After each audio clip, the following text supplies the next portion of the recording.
An advisory from the law enforcement community on the restrictions of campaign-style motorcades and assemblies was not enough to deter supporters of the major political parties from taking to the streets to commemorate the 5th anniversary of the 2016 general election. Draped in the respective paraphernalia and party colors, ardent followers took to the streets to demonstrate their fealty. The discordant sounds of the opposition SLP's grassroots Pan Sunday, a rally cry for an election date announcement, seemed to have commenced with an unwelcomed wake-up call at 5 a.m. Sunday with the clang of cooking utensils outside the Prime Minister's personal residence.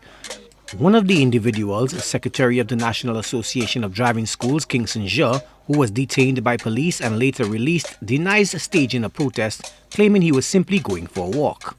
Then I found out, that's where the Prime Minister lives. But then that shouldn't matter because I should be able to walk on the road and knock my funds. I mean, if you live in close by the road, expect to get disturbed by people using the road. If the Prime Minister wanted to have total peace and quiet, he should have probably buy 1,000 acres of land, somewhere in Beaufort or somewhere and put his house in the middle of it, and then probably I will not be disturbing him. So that was discouraged. But I was not protesting because protesting is against the law. Can you believe that? We're in a communist country because protesting is against the law. If you see something wrong, you cannot protest. You just have to remain quiet. It's against the law. So I wasn't protesting because I'm a law-abiding citizen. A cacophony of the shimmery sound of clashing stainless steel reverberated throughout the 17 constituencies at stake in the next general election as supporters of the opposition SLP, some of whom formed picket lines in communities in the south. In a few pockets, the call for a poll date was matched with the fervor of ruling United Worker Party loyalists.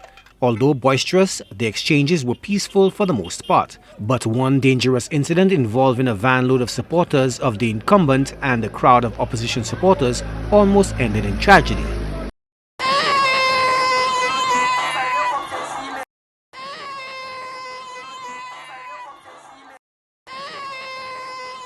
No word of arrests yet in this matter. News Force would encounter flub of voters who expressed satisfaction with the status quo. The last 5 years was very... Corona stopped everything, but it was very good. In my mind, it was good and could be better. Could be better and will be better. Now, in the future now, what I'm looking forward to is a new library. The Prime Minister said we want to get a new St. Lucia, but I want a new library. We are behind, library is behind. I'm tired of that. I'm extremely tired of that. We need a new library, new square, new fields. We need new. We are too old, we are left behind, we have been left behind. Well, for the 5 years, it's a government that have been working right through. And that is the honest thing. And I see no use for we to try and move that government that has been progressive throughout these 5 years. So at least we just have to give them an next chance. Lucia have to just consider giving them an next term again. The expectations moving forward? And the expectation moving forward? Well, the way forward is, let we stay with the United Workers' Party. They have been working and just let me stay with them and that's it. However, as expected, backers of the main opposition St. Lucia Labour Party are not impressed with the record of the incumbent over the past 5 years and are demanding a change of administration. I tell you, the last 5 years has been 5 terrible years. These are 5 dismal years of a Chastanet administration. And I believe that the time is up. Today marks 5 years since this government has been in power. And I have personal testimony when it comes even to the health sector of this country. So I can tell you. So for me, moving forward is that to put a Labour government in place so that the people of St. Lucia can experience some good fortunes.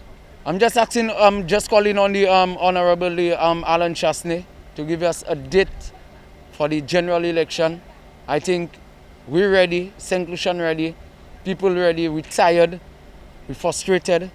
And I think going forward, trust me, the best Prime Minister on the island and in St. Lucia will be Honorable Philip J. Pierre. 5 years is the time that is normally given in any democratic country. 5 years is the time that is given for the government to rule and for the government to declare the date of the next election. This has been our tradition, this has been our convention, and it is also the convention in most, I would say most democratic countries of the world, and we are part of that group. So the thing is that there should be no delay, no kind of games being played as to the date of election. June 6 marks the 5th anniversary of the 2016 general election. According to the Constitution, the poll is constitutionally due no later than 3 months after the 5 years of the very first sitting of Parliament, which was held on July 12, 2016. The deadline is October 12th, and it should be noted that to date, no Prime Minister or government in the history of the country has gone the entire distance allowed under the Constitution. Joachim Duplessis, HTS News Force.